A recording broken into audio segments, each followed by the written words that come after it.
కృషి ఉంటే మనుషులు ఋషులవుతారు, మహాపురుషులవుతారన్న యుక్తికి శ్రీ ఎన్టీఆర్ జీవితమే నిదర్శనం. శ్రీ రామారావు గారు కృష్ణా జిల్లా నిమ్మకూరు గ్రామంలో 1923 మే 28వ తారీఖున నందమూరి లక్ష్మయ్య చౌదరి వెంకట్రామమ్మల గర్భశుక్తి ముక్తాఫలంగా ఈ గృహంలోనే జన్మించారు. పిన్న వయస్సులోనే వేదం, ఉపనిషత్తులు అభ్యసించారు. గుంటూరు ఏసీ కాలేజీలో బిఏ డిగ్రీ పూర్తి చేశారు. విద్యాభ్యాసం పూర్తయిన పిదప పుణ్యమూర్తి బసవతారకం గారితో వివాహం జరిగింది. సబ్ రిజిస్ట్రారుగా అదే పట్టణంలో ప్రభుత్వోద్యోగిగా పనిచేశారు. ఆ తరువాత చెన్నపట్టణంలో చలనచిత్ర కళామ తల్లి ఆహ్వానాన్ని అందుకుని ఆమె ఆశీస్సులతో ఇంతెంతై వటుడెంతై మరియు తానంతై అన్నట్లు 300కు పైగా చిత్రాల్లో నటించి 6 కోట్ల ఆంధ్ర ప్రజల అభిమాన కథానాయకుడిగా ఏకఛత్రాధిపత్యాన్ని కొనసాగించారు. పురాణ పురుషుల పాత్రలు ధరించి కలియుగ దైవంగా ప్రతి ఇంట ఆరాధించబడ్డారు.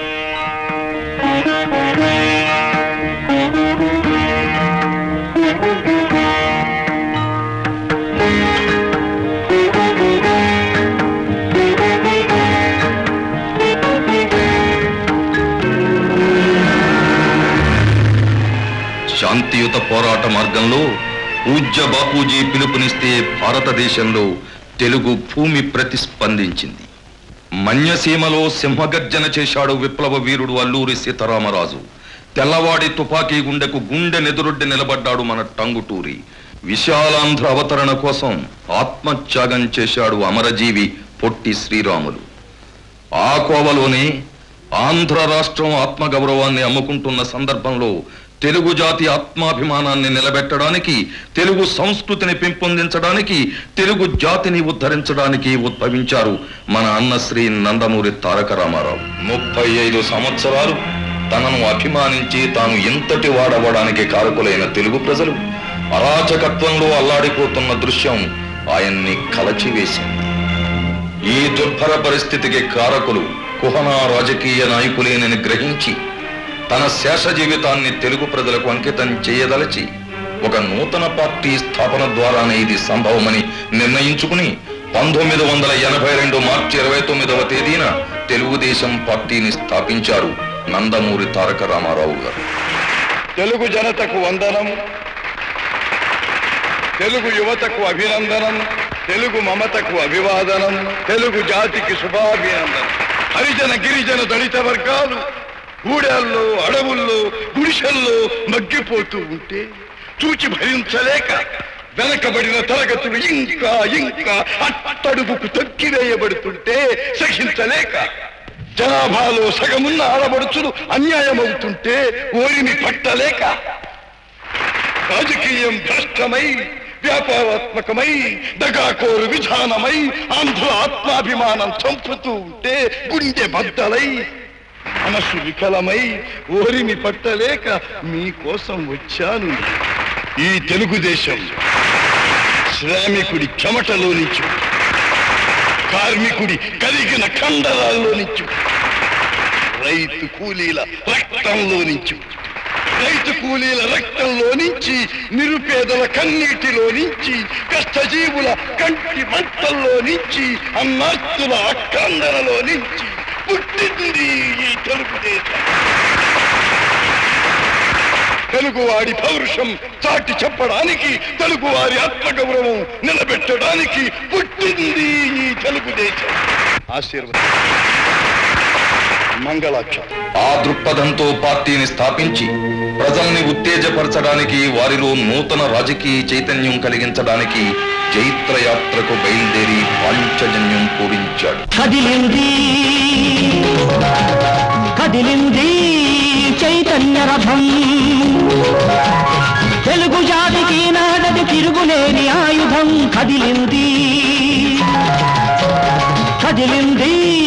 చైతన్య రథం, మన కోసం కుబేరుడే కుచేలుడై వచ్చినాడు. సేవలందుకున్నవాడు సేవకుడై తిరిగినాడు. చెరువుగట్టు స్నానాలు, చెట్టు కింద శయనాలు, అర్ధాకలి భోజనాలు, అంతులేని పయనాలు, సాగించను ప్రచారాన్ని అహోరాత్రము, సాధించను ఆంధ్ర రాష్ట్ర సారథిత్వము. తత్ఫలితంగా 1983 జనవరి 9వ తారీఖున ప్రజాప్రభుత్వం ఏర్పడింది. ప్రజా శ్రేయస్సుకై ఎన్నో సంక్షేమ అభివృద్ధి పథకాలను చేపట్టి 2 రూపాయలకే కిలో బియ్యాన్ని అందించి అన్నార్తుల అర్థాకలి బాధలు తీర్చారు. సగం ధరకే కట్టుబట్టలను అందజేసి చిరుగు బ్రతుకుల చింకిపాతల జీవులను బాగు చేశారు. పక్కా గృహ నిర్మాణాలను చేపట్టి పేద ప్రజల ప్రాణాలకు భద్రత కల్పించారు. ప్రతి కార్యకర్త ప్రజల మన్ననలు పొందాలి అని ప్రణాళిక రచన చేశాడు. అడుగడుగో మన తారక జనతారక నవతారక ధ్రువతారక రాముడు, ఘన కార్మిక ప్రియ కర్షక శ్రామికులకు దేవుడు, అతడే మన ప్రియతమ నాయకుడు, మన ప్రియతమ నాయకుడు.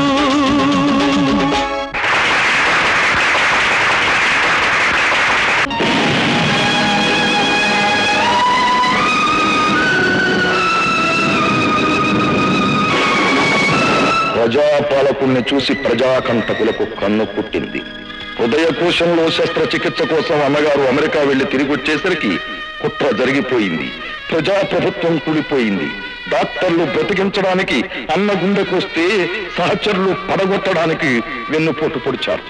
ఈ అన్యాయాన్ని సహించలేక, ప్రజాస్వామ్యానికి జరిగిన అవమానాన్ని భరించలేక డాక్టర్లు వద్దని హెచ్చరిస్తున్నా, ప్రాణం పోతుంది అని భయపెడుతున్నా, ప్రాణం కన్నా ప్రజాస్వామ్యమే మిన్న అని అట్టుడికి పోతున్న ఆంధ్ర రాష్ట్రంలో మళ్లీ కొదమ సింహంలా గర్జించాడు.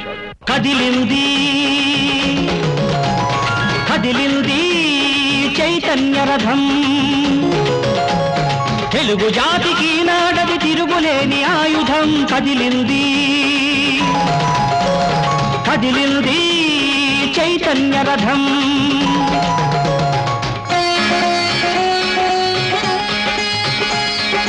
మహిళలు మంగళహారతి పడుతూ ఉంటే, జనమంతా జయఘోషలు చేస్తూ ఉంటే, తన పంచ ప్రాణాలు ప్రజాస్వామ్యం అన్నాడు. ప్రజాసేవలో ప్రాణం తృణప్రాయం అన్నాడు. జనం కాదు చెలరేగిన ప్రభంజనం వాళ్ళు, అన్నకు ఆయువు పోసి అమరులైన వాళ్ళు. అమరమైన సంకల్పం ఫలించింది చివరికి, రాముడు పట్టాభిషిక్తుడు అయ్యను తిరిగి. ప్రజా విజయ జయకేతన మెగినను గగనానికి.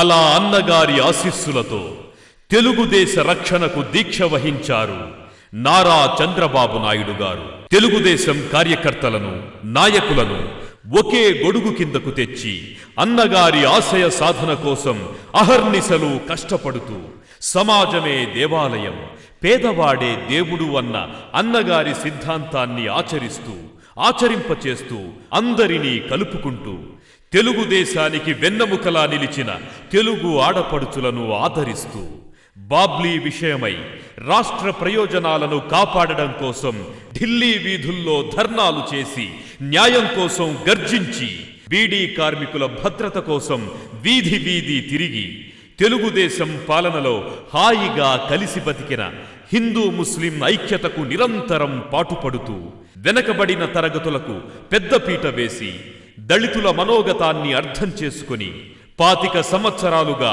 పార్టీని కంటికి రెప్పలా కాపాడుతోన్న శ్రామికుడు నారా చంద్రబాబు నాయుడు గారు. తెలుగువాడి ఆత్మగౌరవం కోసం అన్నగారు నినదిస్తే, తెలుగువాడి ఆత్మవిశ్వాసానికి అంతర్జాతీయంగా ఖ్యాతి తెచ్చినవాడు నారా చంద్రబాబు నాయుడు గారు. ఈనాడు జరుపుకుంటోన్న ఈ రజతోత్సవ వైభవాన్ని స్వర్ణోత్సవం వైపుకు దిగ్విజయంగా నడుపుతామని, ఎన్టీఆర్ ఆశయాలకు పునరంకితమవుతామని ప్రతిధ్వనిస్తూ, ప్రతిజ్ఞ చేస్తూ లక్షలాదిగా కదలిరండి, ముందుకు పదండి.